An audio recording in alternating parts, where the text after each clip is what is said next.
Bonjour à tous, j'espère que vous allez bien. Aujourd'hui, première vidéo de ce tout nouveau concept qui est un truc en plus. Et on va démarrer un premier mini-cours où on va parler de la théorie de Galois. Et pour cette première vidéo, j'aimerais vous amener quelques motivations autour de cette théorie. Je vais tout d'abord parler rapidement de Galois, de son prénom Évariste.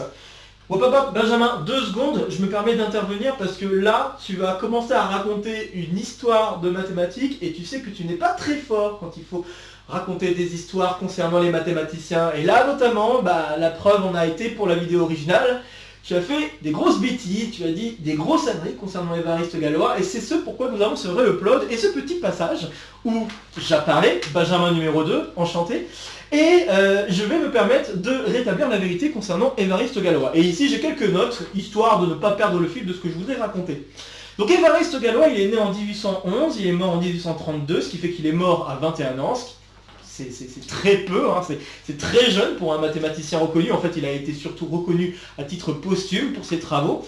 Il est passé par le collège Louis le Grand, et il avait déjà tendance à éviter les calculs, donc déjà une tendance algébriste. À 18 ans, il avait déjà écrit 2 mémoires sur des recherches qui vont être liées d'ailleurs à la chose que je vais vous raconter à travers ce cours, et des mémoires qui ont été soumises d'ailleurs à Augustin Louis Cauchy. Il a échoué à 2 reprises à rentrer à l'école polytechnique, mais il parvient à rentrer à l'ENS Ulm, qui venait seulement d'être établi. En fait, l'ENS Ulm a été créé en 1826 et Galois est rentré en étant classé second au concours d'entrée à l'ENS Ulm en 1829.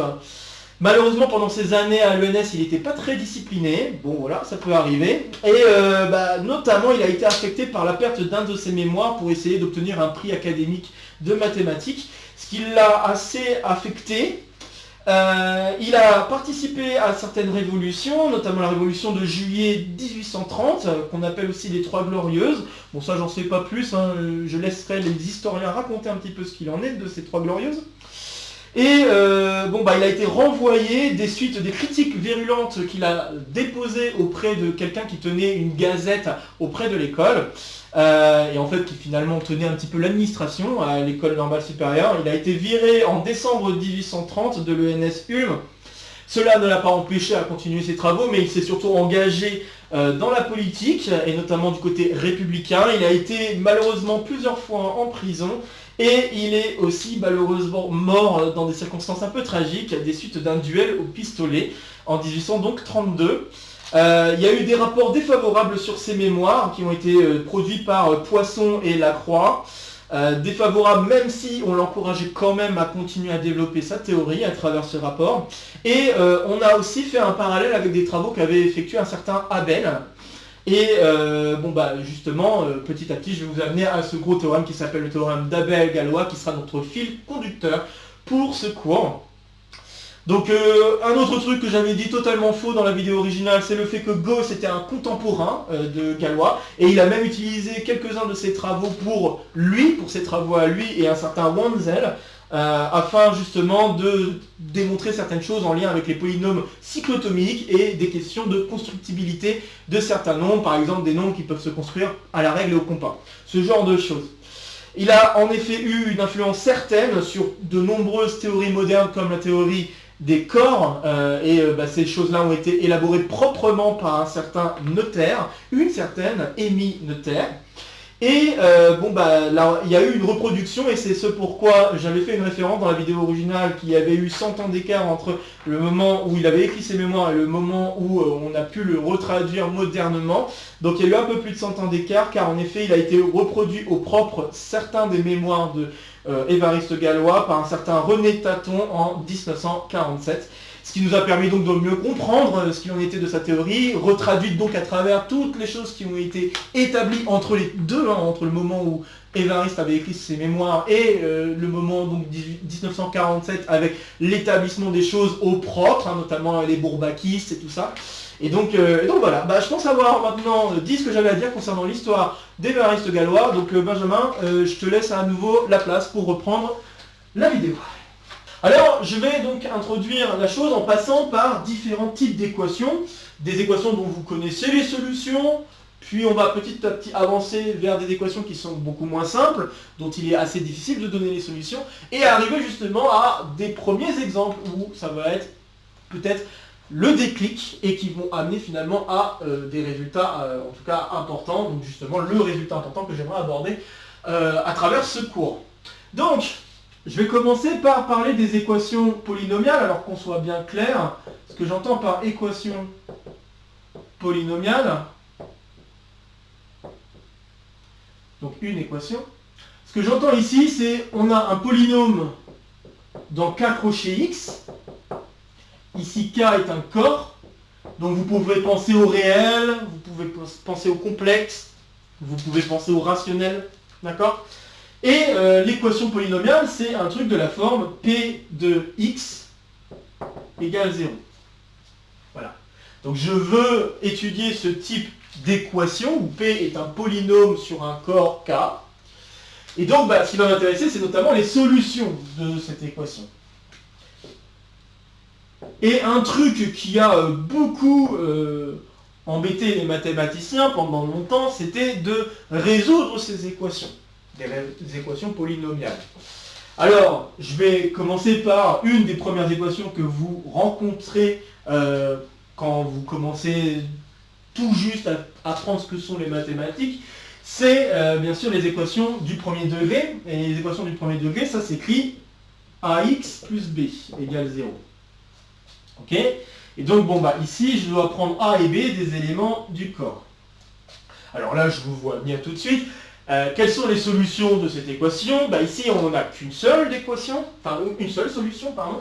Et cette seule solution, on le fait avec des manipulations qu'on a l'habitude de faire en faisant moins B et on divise par A. Donc on va se retrouver avec x égale moins B sur A. Attention, cette formule n'est valide que si A est non nul. Autrement dit, si A est inversible, si éventuellement vous voulez travailler sur un anneau. Ok? Là, alors, il y a quand même quelques remarques à faire, même si c'est une petite équation sans peut-être...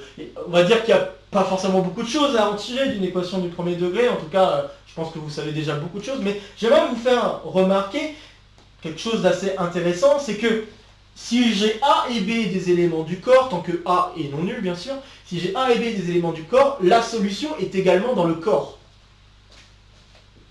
Et ça, je pense que c'est remarquable. Donc ça veut dire que si je travaille avec des rationnels, je sais que la solution finale va être rationnelle. Si je travaille avec des réels, je sais que la solution est un réel. Si je travaille sur un corps fini, genre FP, donc Z sur PZ, si vous préférez, la solution est dans Z sur PZ. Voilà. C'est quand même, ça paraît bizarre dit comme ça, mais c'est quand même un fait assez remarquable d'avoir une solution qui reste dans le corps. Car en effet, dès qu'on commence à augmenter le degré, donc là ici, on avait une équation de degré 1,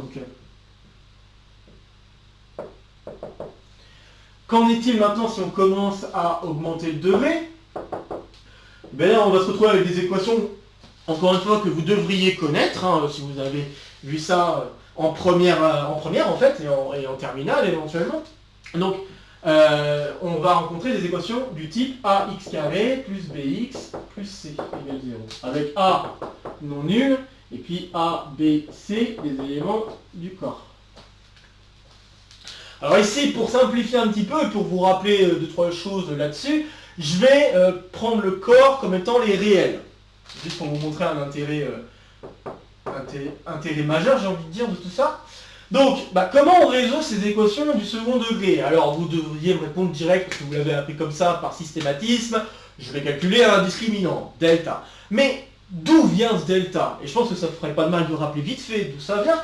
L'idée, c'est vous factoriser d'abord par A, puis ensuite vous pensez à un début d'identité remarquable. Donc, l'idée, c'est la suivante. Je factorise par A, donc je divise par A, je vais avoir ceci. Et puis, je regarde les deux premiers termes et j'essaye d'identifier un début d'identité remarquable. Et je trouve x carré plus 2 fois quelque chose fois x. Donc là, ça veut dire qu'il faut que je prenne b sur 2a. Donc ceci. Mais malheureusement, il manque un terme. Le terme manquant, c'est b carré sur 4a carré. C'est pas grave, je vais l'ajouter. Je viens de l'ajouter, je vais l'enlever. Donc moins b carré sur 4a carré. Puis après, j'ai un plus c sur a. Ok. Puis après, je mets tout sous le même dénominateur, bien sûr. Donc je vais avoir x plus b sur 2a carré, moins, je vais mettre un moins exprès, b carré moins 4ac sur 4a carré. Et c'est là d'où vient l'idée du calcul du discriminant. D'accord ? Il vient de là, le discriminant. Il vient de ce truc-là, b carré moins 4ac, que vous reconnaissez. Et donc après, la question se pose, est-ce que ce truc-là est de signe positif, nul ou négatif? Dans tous les cas, si on est en terminale en tout cas, dans tous les cas, on peut factoriser cette expression. Et amener alors à, donc si je note delta égale b carré moins 4ac, et si je pose petit delta, un nombre tel que petit delta carré égale grand delta, ce que je peux assurer, c'est qu'on va alors se retrouver avec l'équation x plus b sur 2a au carré, moins petit delta sur 2a, le tout au carré, égale 0. Et là, donc, on reconnaît une identité remarquable, a carré moins b carré, qui se factorise et qui nous donne x plus b plus delta sur 2a, et puis on a x plus b moins delta sur 2a. Ce qui nous donne alors les solutions suivantes, en utilisant l'intégrité du corps, c'est-à-dire que dans un corps, si vous faites le produit de deux éléments qui fait 0, vous savez que forcément l'un des deux éléments est nul. Donc ça veut dire alors que x est égal à moins b moins delta sur 2a, ou alors x est égal à moins b plus delta sur 2a. Et voilà en fait d'où viennent les formules de solution d'équation du second degré. Mais alors maintenant vient un problème, parce que si je travaille dans les réels, si delta est positif ou nul, pas de problème, je peux définir un élément qui va être réel, qui va vérifier la propriété qui est écrite ici. Donc par exemple, si delta égale 4, je peux prendre petit delta égale 2, pas de problème. Si delta égale 0, je prends 0. Mais par contre, si delta égale moins 1, que se passe-t-il? Ce qui se passe, c'est qu'on n'a plus de solution réelle. On a des solutions complexes. Donc, en travaillant des équations du second degré, on commence à toucher du doigt un phénomène qui va apparaître en fait de manière assez générale, qui est de remarquer que si on cherche à obtenir des solutions à une équation du second degré, il peut arriver que ces solutions ne soient pas dans le corps de base. Donc là, remarque, il peut arriver que les solutions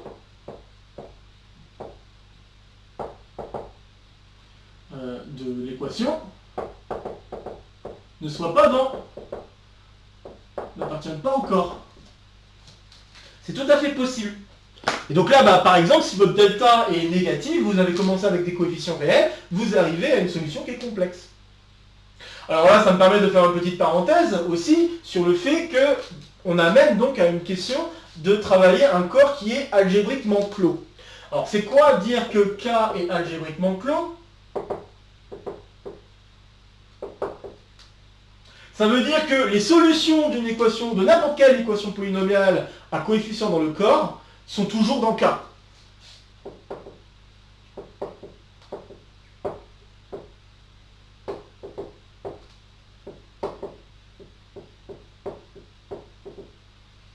Donc une équation du type P de x égale 0 avec P dans K crochet x sont dans K.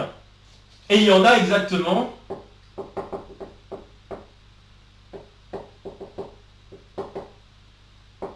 le degré moins 1. Le degré de P. Enfin, pas moins 1, il n'y a pas le moins 1, je dis des bêtises. Donc, degré de P à multiplicité près, bien sûr. Donc, dire que K est algébriquement clos, ça nous assure que les solutions sont toujours dans le corps de base. Donc là, par exemple, si on travaille avec les nombres complexes, là, pour les polynômes de degré 2, ça marche. Pour les polynômes de degré 3, ça marche encore. Et en fait, pour les polynômes de n'importe quel degré, ça marchera tout le temps. Voilà. Donc ça, c'est un truc assez remarquable, le fait que C soit algébriquement clos. Et ça, c'est lié à un gros théorème que vous connaissez probablement. C'est le théorème de D'Alembert-Gauss.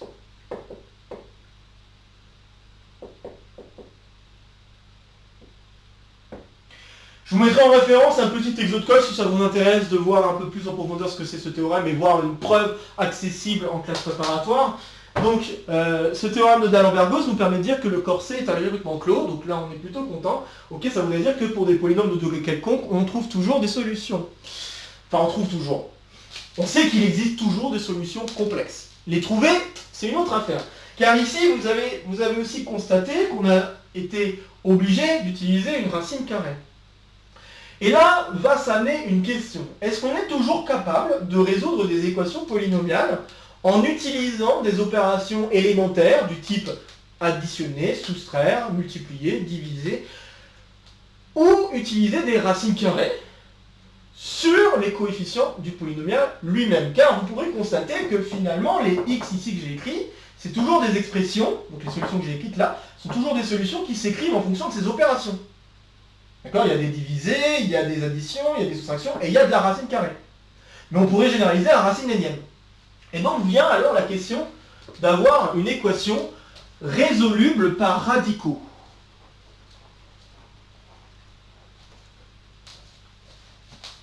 Alors je vais me permettre de mettre une petite définition, encore une fois. Comme je l'ai dit dans l'introduction, je vais me permettre d'être assez évasif, juste pour permettre une compréhension globale. Mais si vous voulez en comprendre davantage, n'hésitez pas par vous-même à aller jeter un coup d'œil, à aller au résultat précis. Mais ici, je vous donne encore une fois juste la sensation globale de la théorie. Donc, définition, on dira que l'équation P de x égale 0 est résoluble par radicaux si et seulement si les solutions de l'équation s'écrivent en fonction des coefficients polynomiaux, donc des coefficients de P,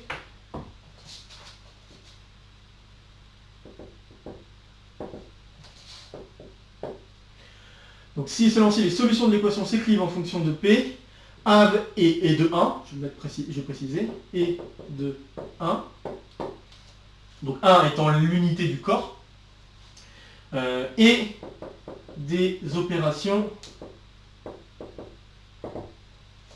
Donc on a le droit à plus, moins, fois, divisé, et puis on a le droit à la racine énième, pour tout n entier naturel non nul, disons. Donc on a le droit de faire une racine énième, quelque part, au besoin. Donc là, en l'occurrence, avec ce qu'on vient de faire là, bon, bien sûr les équations de degré 1, c'était assez évident de voir que ça marche, mais les équations de degré 2, on voit que ça marche également. On peut résoudre par radical l'équation qui est en jeu, quitte à introduire un nouvel objet, puisqu'on travaille avec des réels, et là on a dû introduire un nouvel objet qui ne fait pas partie des réels, donc quitte à introduire un nouvel objet, on peut en effet résoudre ces équations par radical. Enfin par radicaux, pardon. Ok, donc alors bien sûr ces équations là je les fais dans le cas des réels, mais en effet on pourrait avoir le même genre de problème pour les corps finis. Alors je suis en train de réfléchir à un exemple que je pourrais essayer de donner, mais si on travaillait par exemple, alors si je dis pas de bêtises, ça doit marcher, si je travaille avec le corps Z sur 5Z, donc je veux travailler avec ce corps à 5 éléments, 5 sur 5Z, pardon, je rappelle que ce sont toutes les congruences modulo 5 que je peux avoir des nombres. Donc quand je travaille dans celui-ci, je vais avoir x carré plus 1. Disons, prenons cette équation, x carré plus 1 égale 0. Je suis en train de réfléchir, c'était peut-être pas 5 qu'il fallait que je prenne, c'est 3 qu'il fallait que je prenne. Voilà, je vais y arriver. Je vais prendre un exemple qui embête le monde, c'est ça que je peux faire. Donc quand je prends 3, qu'en est-il des modulo 3? Alors j'ai 1, 2, 3 comme modulo. Qu'est-ce que je vais obtenir si je fais x carré plus 1? Ici, je vais obtenir 1. Ici, je vais avoir 1 plus 1, 2. Et puis ici, je vais avoir 4, 4 plus 1, 5, modulo 3, ça va donner 2. Donc on voit qu'il n'y a aucune solution dans le corps.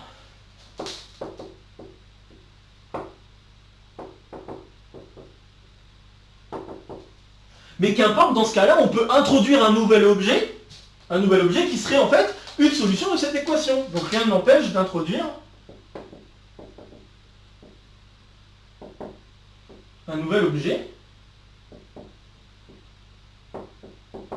delta, qui serait solution de cette équation.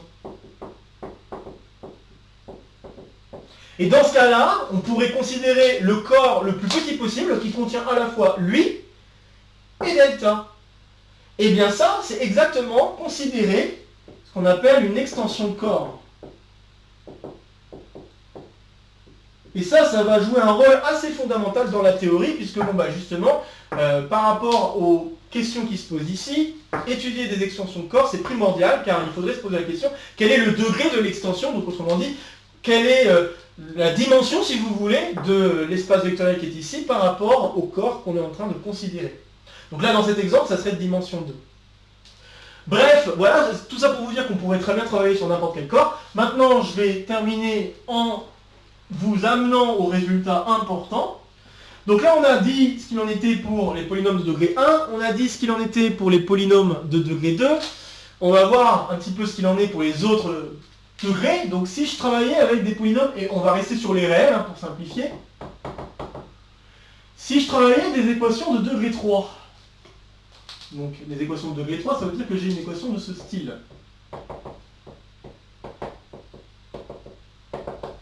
Est-ce que ce type d'équation est résoluble par radicaux? La réponse est oui, ça l'est, et on a d'ailleurs des expressions explicites qui donnent explicite. Bon, explicite à condition qu'on n'ait pas peur d'écrire des formules ignobles. Mais on a des formules, en tout cas, qui permettent d'écrire les solutions d'une équation de ce style, peu importe les coefficients A, B, C, D qu'on prend. Et donc, en effet, oui, c'est résoluble par radicaux.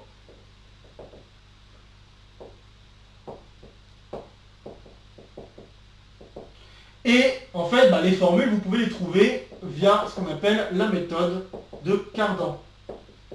Donc c'est quoi les méthodes de Cardan? Les méthodes de Cardan, c'est donc en fait une façon de résoudre cette équation pour se ramener à une équation de la forme x³ plus px plus q égale 0. Et puis une fois qu'on s'est ramené à ce type d'équation, on calcule un discriminant.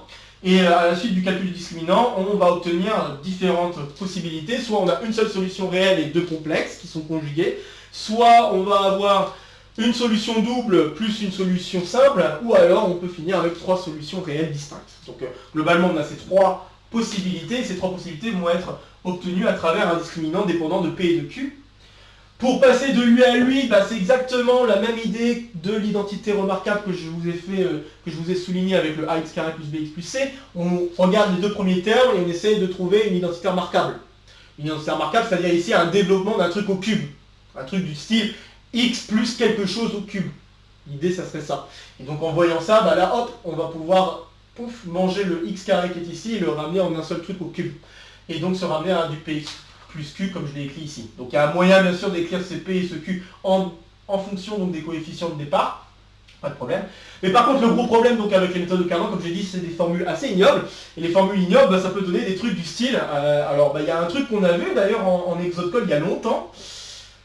C'était un nombre qui s'écrit comme ça par exemple, alors que je fasse pas de bêtises, donc 5 plus racine de 2 moins racine cube de 5 moins racine de 2. On peut se retrouver avec des trucs comme ça à la suite des formules de Cardan, mais ces trucs comme ça peut devenir des nombres super simples. Et donc on a vu un exode call, alors là ça dépend de mon souvenir, je crois que c'était l'exode call numéro 2, donc pour dire à quel point c'est ancien, c'est 2 ou 3 en tout cas, mais je pense que c'est l'exode call numéro 2 qui vous dit qu'en fait ce nombre-là, c'est en fait égal à 1. Voilà, donc c'est pour vous dire que on se retrouve avec des formules ignobles qui sont pas vraiment très manipulables en soi, mais qui de plus en fait se ramènent à des valeurs super simples, donc comme celle-ci. Alors ça va, c'est exploitable à la calculette, quand on tape la formule à la calculette, on arrive à avoir la simplification, ça c'est quand même cool quand on a une calculette scientifique. Mais sinon, en général, on ne peut pas trop manipuler les équations qui sont ici. Mais néanmoins, ça permet de prouver que l'équation qui est ici est résoluble par radical. Enfin, par radicaux. Okay, donc comme ça, c'est pas un problème. Il y a aussi une question maintenant pour les polynômes de degré 4, donc les équations de degré 4. Qu'en est-il? Eh bien, degré 4, là encore, c'est résoluble par radical, enfin par radicaux. Alors là, c'est ce qu'on appelle la méthode de Fermat. Alors bon, il y en a plusieurs qui existent, mais une des méthodes qui existent, c'est méthode de Fermat. Donc ces méthodes-là permettent encore une fois d'établir des formules plus ou moins explicites, parce que là c'est un petit peu plus difficile, il faut faire des méthodes qui peuvent faire penser à des méthodes type de Viette, ou qui peuvent faire penser aux algèbres amassées, dont on parlera plus tard hein, sur la chaîne, mais où j'ai déjà mentionné d'ailleurs dans un autre exo de colle que je pourrais mettre en référence. Mais bref, ça fait appel à des manipulations qui font des substitutions de variables jusqu'à trouver la bonne solution qu'on souhaite. Donc on a des petites formules qui s'écrivent de toute façon sous la forme de produits, de racines cubes, de racines... Bah, ici pas de racines cubes je crois, mais bref, racines carrées ou des trucs comme ça. Et donc ces expressions-là sont bien des expressions qui s'écrivent en fonction des opérations qui sont ici par rapport au coefficient du polynôme en jeu. Donc je vous invite, si vous voulez, à aller voir un petit peu à quoi ça peut ressembler. Et c'est là où on va arriver au gros résultat de la théorie de Galois. Qu'en est-il maintenant des polynômes de degré 5 ? Eh bien, malheureusement, pas tous les polynômes, pas toutes les équations, alors il y en a des équations qui sont résolues par radicaux, quand même, de degré 5. Par exemple, une équation que vous connaissez peut-être assez bien, c'est celle-ci. Cette équation est résoluble par radicaux, parce que vous êtes capable de dire c'est les racines cinquièmes de l'unité, et ces racines cinquièmes de l'unité peuvent s'écrire en fonction des coefficients du polynôme, donc en fonction de 1 ou des choses comme ça, et de racines énième, donc ici de racines cinquièmes de 1 finalement. Donc oui, ça c'est résolu par radicaux, ça pas de problème. Mais il existe des équations, et ça c'est le théorème d'Abel, alors si je ne dis pas de bêtises c'est Abel, et on a donné aussi le nom de Galois.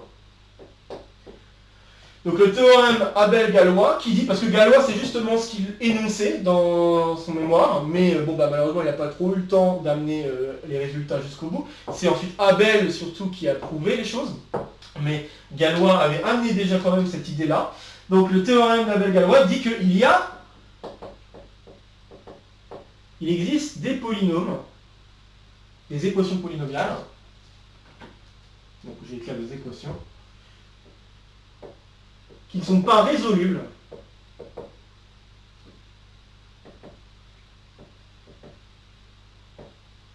par radicaux.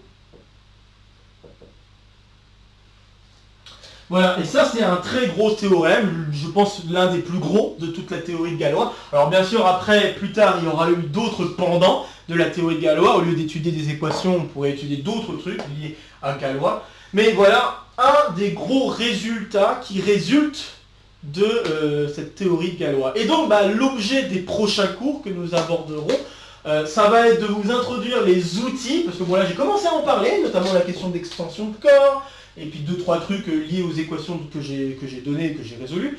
Il y a 2-3 trucs que j'ai amenés dont on va parler davantage à travers ce cours, et le but du jeu, ça va être de vous amener à une explication de pourquoi ce théorème est vrai. Je ne vais pas forcément amener une preuve complète, qu'on se l'accorde, mais j'aimerais vous donner au moins les outils pour comprendre pourquoi ce théorème est vrai et qu'est-ce qui joue des rôles importants dans toute cette théorie pour pouvoir amener à ce résultat. Je terminerai certainement le cours avec une ouverture sur tout ça en disant en fait la théorie de Galois en tant que telle on l'étudie plus tant que ça, mais en recherche il y a encore des choses qui se font sur la théorie de Galois.